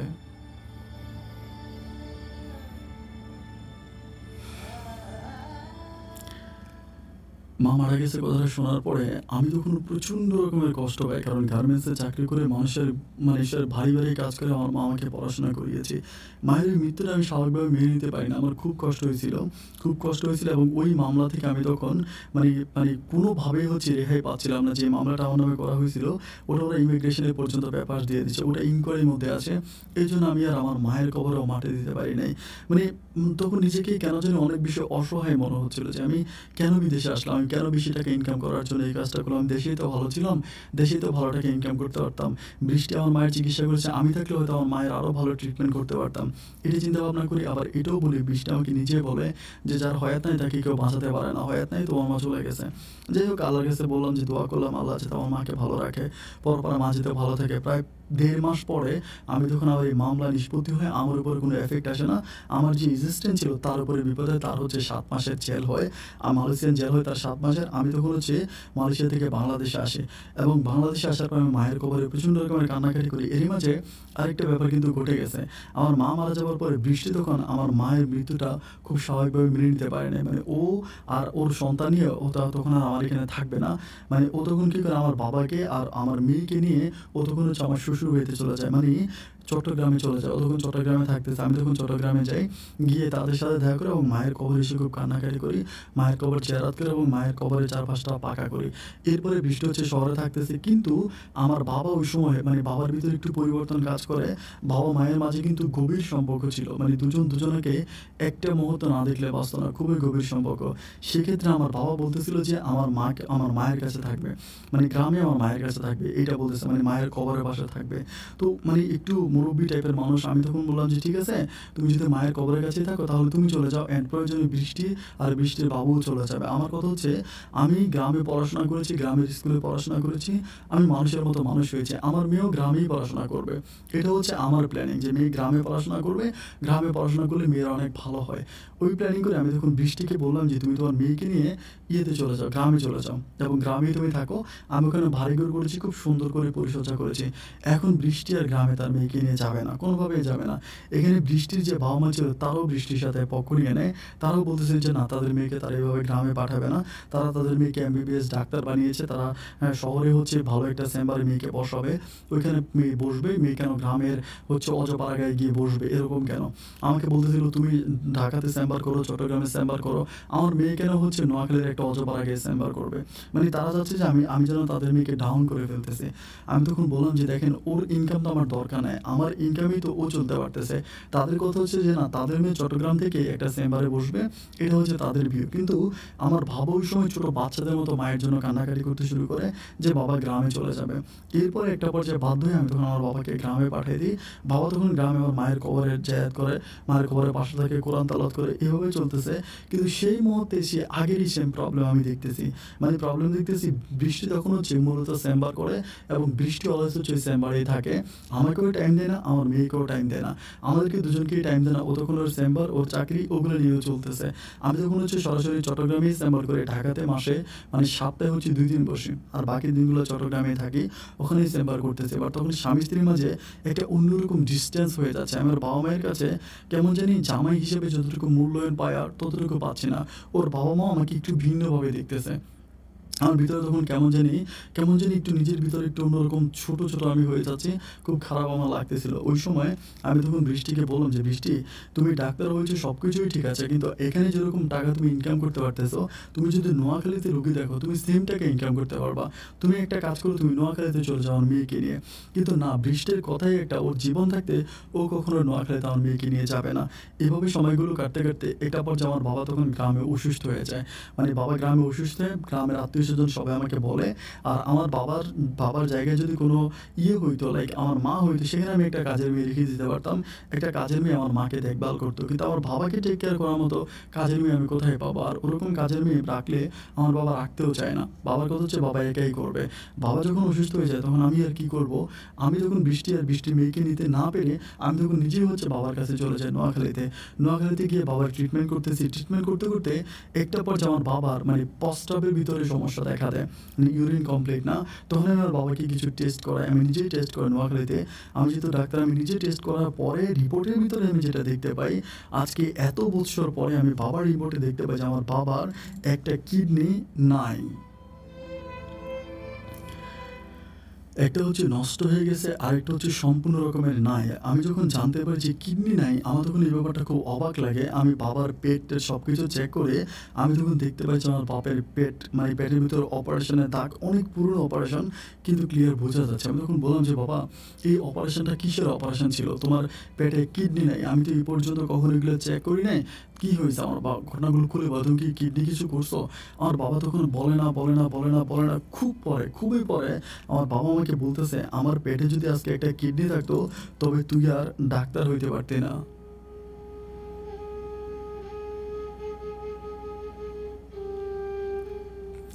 আমি তখন বললাম যে বাবা, তুমি কি বলতেছো? আমার তোমার পেটে যদি কিডনি থাকতো তাহলে আমি ডাক্তার হতে পারতাম না, এই কথার মানেটা কি? আমার বাবা বলে যে আমার পেটে একটা কিডনি নাই বলে তুই চট্টগ্রাম মেডিকেলে পড়াশোনা করতে পারছিস। তখন আমার সেদিনে সেই কথা মনে পড়তেছিল যে আমার বাবা, আমি কিন্তু দুইবার আমি মেডিকেলে ভর্তি হওয়ার জন্য চেষ্টা করছি, ভর্তি হতে পারি নাই। এবং তৃতীয়বার আমার বাবা মেডিকেলেরই এক ডাক্তারের সাথে কী পরামর্শের পরে আমি মেডিকেলে ভর্তি হইতে পারছি বা আমাকে ভর্তি করাইছে, আমি সেটা বুঝতে পারি। তখন আমি জানতে পারি যে ওই ডাক্তার আমার বাবার একটা কিডনি নিয়ে গেছে। এটা কীভাবে, কী কারণে নিয়ে গেছে আমি সেটা জানি না। খুবভাবে যখন আমি সেদিন বাবাকে ধরি, বাবা বলতেছিল যে কোনো একটা বিদেশি রুগী নাকি, ওই লোকটা নাকি আমেরিকান ছিল, তার কোনো একটা কিডনি, মানে দুটো কিডনি পঞ্চ ছিল এবং বাবার বর্ণের সাথে মিলে যাচ্ছিল, এবং ওই লোকের কিডনি আমার বাবা ওই সময় দিয়েছে। বাবা এটা সম্পূর্ণ হাইড করেছে, কারণ প্রায় 20 থেকে 1 মাসের মতো আমার বাবা ওই ডাক্তার, মানে ওই ডাক্তারের পিছনে পিছনে ঘুরছিল। আমার বাবা হচ্ছে বাড়িতে আসে নাই, বাসায় আসে নাই। তখন এই ব্যাপারটা আমি তখন যদিও কিছুটা ডাউট করি, বাট এটা যে এত মর্মান্তিক, এত ভয়ঙ্কর, এটা আমি জানতাম না। আমি তখন আমার বাবার কাছে জানতে পারি এই ঘটনাটা নাকি আমার মাও জানে, শুধুমাত্র আমি মনে কষ্ট পাবো বলে আমার কাছে আমার বাবা বলে নাই। আমি তখন বুঝতে পারি যে নিজের কিডনি বিক্রি করে আমার বাবা আমাকে মেডিকেলে ভর্তি করিয়েছে। এটার চেয়েও দুঃখ, এটার চেয়েও কষ্ট আর কিছু হতে পারে না। আমি তখন বলি, আমার এই বাবার জন্য আজ আমি ডাক্তার। আমার বউ, ওই বউ যদি আমার বাবার কথা না শোনে, আমি এই বউকে কোনোদিনও আর বাড়িতে আনবো না। মানে প্রয়োজন আমি সেকেন্ড একটা বিয়ে করবো, সেকেন্ড একটা বিয়ে করে আমার বাবার কাছে আমি রাখবো। আমার বাবাকে আমি কাজের মেয়ের খাবার খেতে দিব না। বাবার প্রতি এই টান ভালোবাসা দেখার পরে আমি যখন পুনরায় এদিক সেদিক মেয়ে খুঁজতেছি, বিয়ে করে ফেলবো, ওই প্ল্যানিং করতেছি, যখন আমি ওই সময় বৃষ্টির কানে খবরগুলো পৌঁছাই, বৃষ্টি তখন তার চেম্বার ছেড়ে তার মেয়েকে নিয়ে, আমার মেয়েকে নিয়ে বৃষ্টি হচ্ছে তখন নোয়াখালীতে চলে আসে। নোয়াখালীতে আসার পরে বৃষ্টি আমার বাবাকে টেক কেয়ার করতেছে, বাবাকে যত্ন করতেছে। আমি কিন্তু তখন পর্যন্ত বৃষ্টির কাছে বলি নাই যে আমার বাবার এই সমস্যা, কারণ বৃষ্টির সাথে আমার কিন্তু ডিস্টেন্স অনেক বেশি হয়ে গেছে এর মাঝে। মানে বৃষ্টির মতো চলতেছে, আমার কোনো কথাই আসে না, আমার কোনো কথাই শোনে না। আর আমিও তখন হচ্ছে নোয়াখালীতেই রুগী দেখতেছি, নোয়াখালীতে চেম্বারে বসে। ঢাকাতে একদিন থাকি, চট্টগ্রামে একদিন থাকি, আর বাকি সম্পূর্ণ সময়টা আমি বাবার সাথে নোয়াখালীতেই থাকি। কারণ বাবা আমার মায়ের কবর ছাড়া আর কোথাও যাবে না, মায়ের কবরের কাছে থাকবে। শুধু বাবার প্রতি এই ভালোবাসা দেখে আমি তখন ওখানে থাকতেছি। কিন্তু ওই সময় আমি যেই কথাটা শুনতে পাই, যেটা শোনার পরে আমি আসলে নিজেকে ধরে রাখতে পারি নাই। মানে আমার ভিতরে তখন প্রচণ্ড রকমের ক্ষোভ আর রাগ কাজ করতেছিল। আমার বৃষ্টি আমাকে বলতেছে যে আমার বাবা নাকি বলতেছে, তুমি আমাকে গ্রামে এনে রেখো, আমি গ্রামে কেন থাকতে চাই না, আমি তো তোমাকে বলতে চাই। এটা লাইক গ্রামে আসার ও 1 মাস পরের ঘটনা। আমাকে বলতেছে যে আমি কেন গ্রামে আসি না, কেন গ্রামে থাকি না, এটা কিন্তু আমি তোমাকে ডিটেলসে বলি না, আমি বললে তুমি মনে কষ্ট পাওয়া। আমি বললাম না না না, বলো না, তুমি আমার কাছে বলো। আমাকে বলে যে গ্রামে থাকি না আমি এই কারণে যে এই গ্রামে তোমার বাবা আমার দিকে জানি কেমন বাজে নজরে তাকায়। আমি বললাম যে বাবা তোমার দিকে বাজে নজরে তাকায় মানে? বলে হ্যাঁ, এর আগেও তোমার মা মারা যাওয়ার পরে তোমার বাবা যখন চট্টগ্রামে নিয়ে যায় তখন উনি আমার সাথে একটু খারাপভাবে আমার দিকে ইঙ্গিত দিয়েছিল, আমার দিকে খারাপভাবে আকর্ষণ দিয়েছিল। এবং আমি এখন যখন নোয়াখালীতে চলে আসলাম, তুমিও চলে আসলাম, এখন উনি আমার দিকে খুব খারাপভাবে ইঙ্গিত করতেছে। মানে আমি ব্যক্তিগতভাবে আমার বাবাকে যতদূর চিনি, আমার বাবা ফেরেশতার মতো একজন মানুষ। আমার বাবার সম্বন্ধে যখন ও এই কথাটা বলে, তখন আমার ভিতরে প্রচুর পরিমাণ রাগ আর ক্ষোভ কাজ করে। আর সবচেয়ে বেশি যে জিনিসটা কাজ করে, আমার মা যে মারা গেল, আমার মা তো আমরা যে, মানে আমি যে গ্রামে থাকতাম ওই গ্রামের মানুষের কাছে আমি জানতে পারি যে বৃষ্টি নাকি আমার মাকে খুব একটা টেক কেয়ার করে নাই। মা ব্যথায় যখন চিল্লাইতো মাকে ডাক্তারের কাছে নিয়ে যেত, আদারই নিত না। আমি তখন বুঝতে পারলাম যে বৃষ্টি আমার বাবার নামে যদি এত বড় একটা মিথ্যে কলঙ্ক দিয়ে দিতে পারে শহরে চলে যাওয়ার জন্য, তাহলে বৃষ্টি হয়তো আমার মাকে মেরেও ফেলতে পারে ওই সময়, ঠিক শহরে তার বাবা মায়ের সাথে থাকার জন্য। আমার ভিতরে তখন খুব বেশি রাগ আর ক্ষোভ কাজ করে। আমি তখন কোনোভাবেই বৃষ্টির সাথে মানায় নিতে পারতেছিলাম না। ঝগড়াঝাটির একটা পর্যায়ে বৃষ্টি তখন আমার মেয়েটাকে নিয়ে ও তখন চট্টগ্রামে চলে যায় আর আমি নোয়াখালীতে থাকি। আমার ভিতরে আমি যেই কারণে এই গল্পটা আজকে বলেছি আপন ভাই, কারণটা হচ্ছে এইটা যে আমার কাছে মনে হয়েছে আমার মায়ের মৃত্যুর জন্য বৃষ্টি দায়ী। কারণ আমার মা এভাবেই মরে যেতে পারে না হঠাৎ করে। মায়ের অসুস্থ ছিল ঠিক আছে, এভাবে হঠাৎ করে মা যেতে পারে না। আমি একজন ডাক্তার হিসেবে বুঝতে পারি আমার মায়ের কন্ডিশন খুবই ভালো ছিল। সবকিছু ঠিক ছিল। এরপরে গ্রামের মানুষের কাছে যেটা জানতে পারি যে বৃষ্টি আমার মাকে খুব বেশি টেক কেয়ার করে নাই। এখন আমি যেটা মনে করি যে আমার বাবার নামে সে যে বদনামটা উঠিয়ে দিল, আজকে আমি যদি বাংলাদেশে না থাকতাম ও হয়তো আমার বাবাকে মেরেও ফেলতে পারে। তাহলে আমার মায়ের মারা যাওয়ার পিছনে বৃষ্টির কোনো হাত আছে কিনা? আজ বৃষ্টি আর আমার মেয়েকে নিয়ে বৃষ্টি চট্টগ্রামে থাকতেছে। ওখানেও চেম্বার খুলেছে। আজকে প্রায় ৬ থেকে ৭ মাসের মতো হয়ে গেছে। আমি চট্টগ্রামে যাইও না। আর বৃষ্টি আমাকে মাঝে, মাঝে ফোন দিলে দেয়, না দিলে নেয়। হয়তো ৫-৬ দিনে ১ দিন আমাকে ফোন দেয়। আমার সাথে কথা বলে, না হয় কথা বলে না। আমার মেয়েটাকে আমি নোয়াখালীতে আনার জন্য অনেক চেষ্টা করছি, নিজের মেয়েটাকেও আনতে পারি না। ঠিক এমতো অবস্থায় আমি কোথায় যাব, কী করব? আমি যদিও একজন শিক্ষিত মানুষ, আমি ডিসাইড করতে পারতেছি না আজ আমার কী করা উচিত। ওর ঘরে একটা মেয়ে সন্তান আছে। সেকেন্ড বিয়ে করব, ওই সময় আমি আমার মেয়েটাকে নিয়ে চিন্তা করতেছি। আমি হয়তো আবার আমার নতুন একটা বউ পাবো। কিন্তু আমার মেয়েটা তো তার মাকে হারাবে। আবার তার অন্য কোথাও বিয়ে হয়ে গেলে সে তো তার বাবাকে হারাবে। মানে আমি ঠিক বুঝতে পারতেছি না যে এই সময় কী করা উচিত। আমি খুব এরকম একটা প্রবলেমে আছি এবং যারা হচ্ছে আমি বারবার ওই একটা কথাই আপনার কাছে উল্লেখ করেছি, আমার মা মরার পিছনে আপনার ধারণা মতো বৃষ্টির কোনো হাত আছে কিনা?